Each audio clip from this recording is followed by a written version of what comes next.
So could you and your family survive for 2 weeks if everything shut down tomorrow? No power, no grocery stores, no internet, no clean water. 2 weeks might not sound like much, but for most families, it's the difference between calm and chaos. Today, we're talking about what your family needs to have on hand to keep them alive, safe, and sane for 14 days. But before we get into today's video, if you're serious about providing for and protecting yourself, your family, and your community, go ahead and hit that like button and subscribe to the channel. And with that, let's jump right in.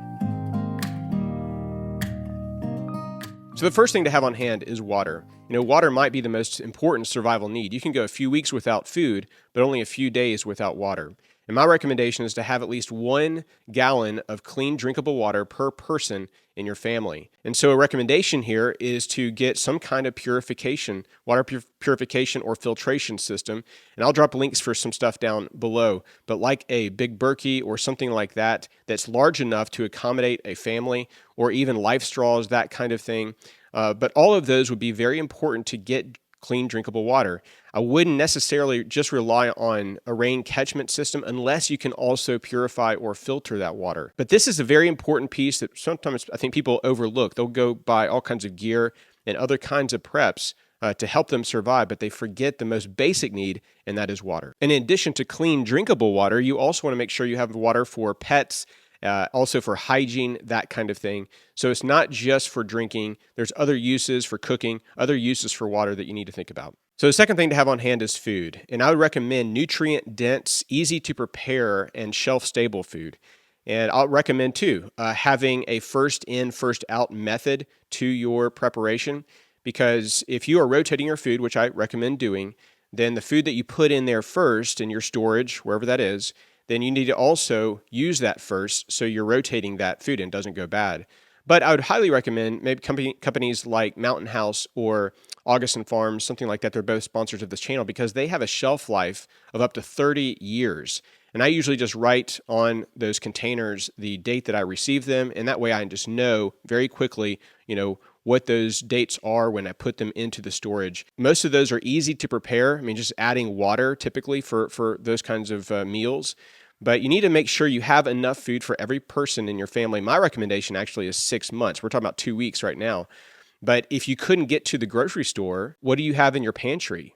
Right now, could you survive with what's in your pantry? And you probably shouldn't even rely on what's in your refrigerator or freezer, because if there's no power, then you couldn't use that. It's going to spoil and go bad. Highly recommend some kind of shelf-stable food that's also easy to prepare, like just adding water, that kind of thing. So this is a second big thing to have in your prepping supplies is food. So the third thing to have on hand is that which will provide shelter and warmth. In the colder months, you want to make sure that you have enough warm blankets and clothing and sleeping bags, that kind of thing. Maybe even thinking about another form or heat source like a wood stove or some other way to provide warmth to your home and your family. In the warmer months, middle of the summer or something, maybe think about having battery powered fans or other things like that. It's going to be probably important to have some kind of plastic sheeting or duct tape so you can seal off those exterior rooms of your house. So you're not trying to heat or cool those rooms depending on the time of year that it is.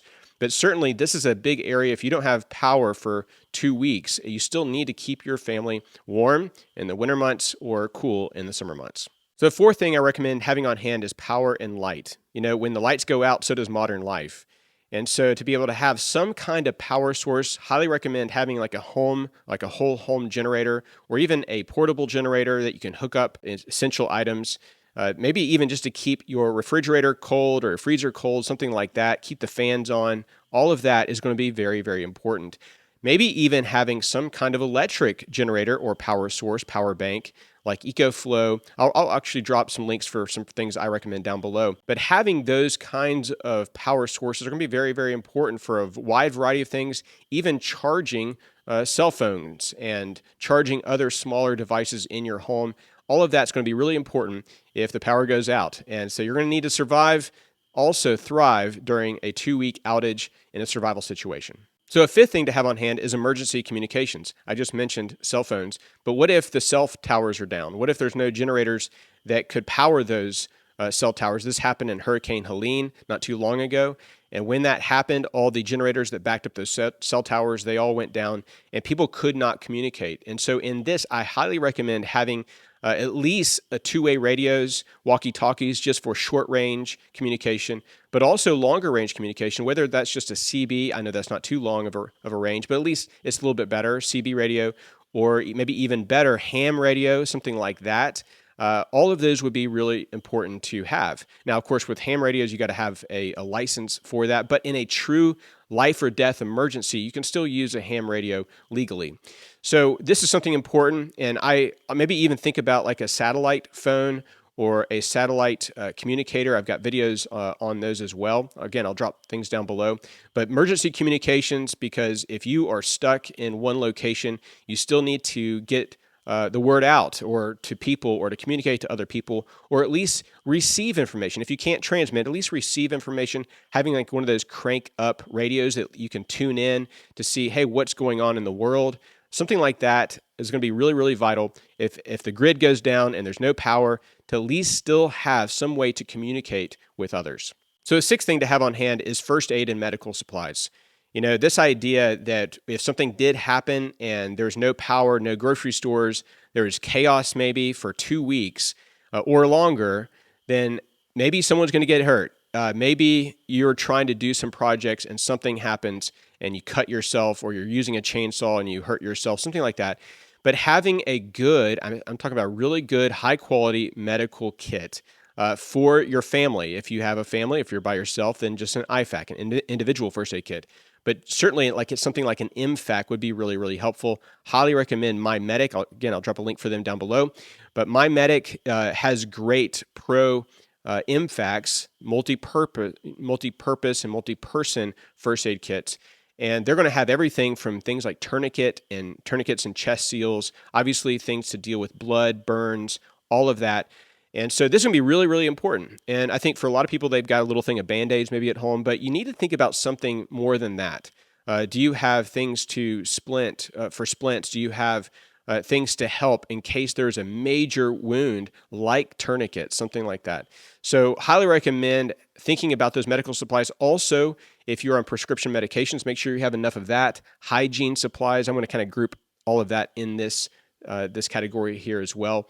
But certainly medication, even if it's not prescription, things like Advil or Tylenol, whatever else that you might need if you get hurt. So certainly medical supplies is going to make the list here today.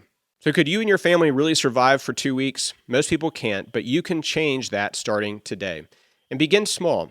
Every time you're at the grocery store, you're somewhere, maybe start picking up a few extra items, storing them away, and over time you will build up a kit that you can survive for at least 2 weeks. Again, I'll recommend having supplies up to 6 months or longer, but 2 weeks at least, a bare minimum, I think is incumbent upon us if we want to be good providers and protectors for ourselves, our families, and our communities. Guys, I hope this has been helpful for you today. And if you have other thoughts or other recommendations on what to have in your preparedness, then go ahead and drop those down below. But thanks so much for your support for us and for our channel, and we'll see you in the next video.